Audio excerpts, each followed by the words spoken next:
राधे, जय श्री कृष्णा। जरा सोचिए, अगर आज के दौर में इंडिया और पाकिस्तान के बीच फिर से युद्ध छिड़ा तो क्या होगा। क्या यह सिर्फ टैंक और बंदूकों से लड़ाई होगी या फिर पूरा एशिया जल उठेगा। क्या आसमान में फाइटर जेट गरजेगा या मिसाइलों की बारिश होगी। कौन सा देश अपने पुराने रिश्ते को निभाएगा और कौन से देश अपने फायदे के लिए पीठ को दिखाएगा। क्या 1947, 1965, 1971 और कारगिल के जख्म फिर से ताजा होंगे या फिर इतिहास एक बार अपना खौफनाक चेहरा फिर से दिखाएगा। इस बार दाव पे सिर्फ जमीन के टुकड़े नहीं होंगे, इस बार दाव पे होंगी करोड़ों जिंदगियां। सवाल सिर्फ जीत या हार का नहीं है, सवाल है इंसानियत के बावजूद का। तो आइए जानते हैं बिना किसी भावनाओं में बहे आर्मी की ताकत, टेक्नोलॉजी का कमाल और उन गुप्त फैक्ट को जो तय कर सकते हैं कि भविष्य का तस्वीर क्या होगा। क्योंकि जंग कोई खेल नहीं है, यह एक ऐसी आग है जो कि दोनों तरफ बराबर जलती है और अगर ये आग भड़क गई तो शायद इतिहास फिर से खून से लिखा जाएगा। आज हम इंडिया और पाकिस्तान के बीच संभावित युद्ध की बात करते हैं तो इतिहास की किताबें चीख चीख कर हमें चेतावनी देती हैं, क्योंकि पहली बार ये नहीं है कि जब दो देश आमने सामने खड़े होंगे। चलिए एक नजर डालते हैं उन जंगों पर जिन्होंने दोनों देश की किस्मत को बदल दिया हमेशा हमेशा के लिए। 1947 आजादी के कुछ ही महीनों बाद जब देश ने अंग्रेजों की गुलामी से सांस ली ही थी, तभी कश्मीर के मुद्दे पर पहला युद्ध छिड़ गया। भारत और पाकिस्तान दोनों नवजात देश थे, लेकिन जज्बा और जुनून आसमान छू रहे थे। हजारों सैनिक और निर्दोष नागरिकों ने अपनी जान गंवाई और अंत में कश्मीर आज भी एक अधूरी कहानी बनकर रह गई है। फिर आया 1965, एक और जंग। पाकिस्तान ने ऑपरेशन जी-वाल्ट शुरू किया कश्मीर को हथियाने के लिए, पर भारत ने भी पूरे दमखम से मुकाबला किया। करीब 3000 भारतीय सेनाओं ने अपने प्राणों की आहुति दे दी।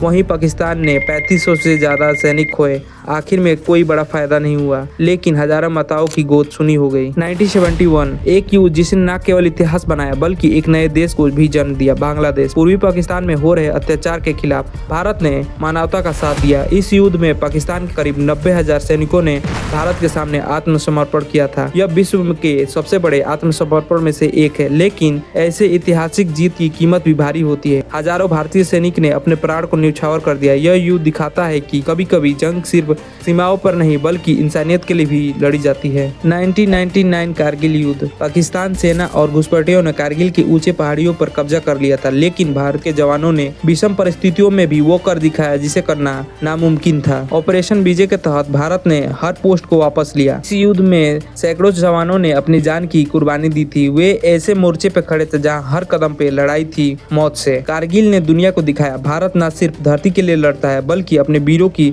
शहादत का सम्मान भी जानता है अच्छे तरीके से। हर युद्ध अपने साथ सिर्फ सीमाओं की कहानी नहीं लाता है टूटे हुए सपने, वीरता और अपनों को खोने का गहरा दर्द। और शायद यही इतिहास हमें सिखाने की कोशिश करता है कि जंग कभी भी किसी चीज का हल नहीं है। युद्ध में कोई असली विजेता नहीं होता, हर जीत में हजारों परिवार टूटते हैं। इतिहास हमें जंगों की कीमत सिखाता है, लेकिन आज के दौर में जंग सिर्फ ताकत से नहीं टेक्नोलॉजी का भी खेल बन चुका है। तो अगर आज भारत पाकिस्तान के बीच युद्ध हुआ तो जंग का मैदान कैसा दिखेगा, आइए जानते हैं एक रियल चेक के साथ। सबसे पहले बात करेंगे जमीनी ताकत की। भारत के पास 1.4 मिलियन यानी कि 14 लाख से भी ज्यादा एक्टिव सोल्जर है। वहीं पाकिस्तान के पास 6.5 लाख के करीब सेनाओं की संख्या है। संख्या के हिसाब से भारत का पलड़ा भारी है, लेकिन युद्ध सिर्फ नंबरों से नहीं स्ट्रेटेजी और टेक्निक से भी जीती जाती है। अब आते हैं आसमान की तरफ। भारत की वायु सेना दुनिया के सबसे बड़ी और आधुनिक एयरफोर्स में से एक है। Su-30M के जैसे आधुनिक फाइटर जेट, तेजस, स्वदेशी विमान और फ्रांस से खरीदे गए घातक राफेल फाइटर भारत को एक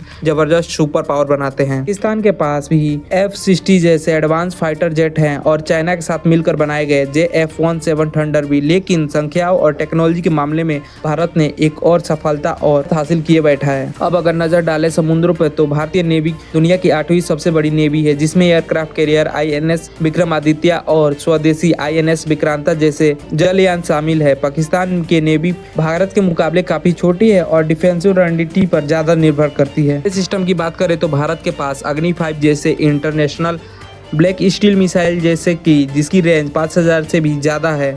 सबसे खतरनाक पहलू तो न्यूक्लियर वेपन है जो कि दोनों देशों के पास है, लेकिन भारत के पास नो फर्स्ट यूज पॉलिसी यानी कि हमला पहले नहीं करने वाली पॉलिसी है। अगर जो उधर से हमला होता है तो भारत उसके जवाबी हमला देगा। और भारत के पास 170 न्यूक्लियर वेपन है और वहीं पाकिस्तान के पास 180 है। आंकड़े और संख्या बता रही है कि पाकिस्तान का पल्ला भारी है, लेकिन पाकिस्तान के जो 180 मिसाइलें हैं उसको डीएक्टिव यानी कि उसको फेल करने की टेक्निक इंडिया के पास है, लेकिन इंडिया के पास 170 मिसाइलें हैं। पाकिस्तान को उसको रोकने के लिए डिफेंसिव मैकेनिज्म के लिए एक भी नहीं है, यानी कि इस हिसाब से तो इंडिया भारी हुआ। तो इंडिया कभी भी पाकिस्तान से आगे है। आप क्या सोचते हैं नीचे कमेंट बॉक्स में जरूर कमेंट करें। तब तक के लिए राधे राधे, जय श्री कृष्णा। अगर युद्ध हुआ तो जीतेगा इंडिया है, ये तो कंफर्म है, लेकिन युद्ध का अंजाम हरदम जीत नहीं होती और जीत का अंजाम हरदम जीत नहीं होती। उसके लिए बहुत कुछ गंवाना पड़ता है।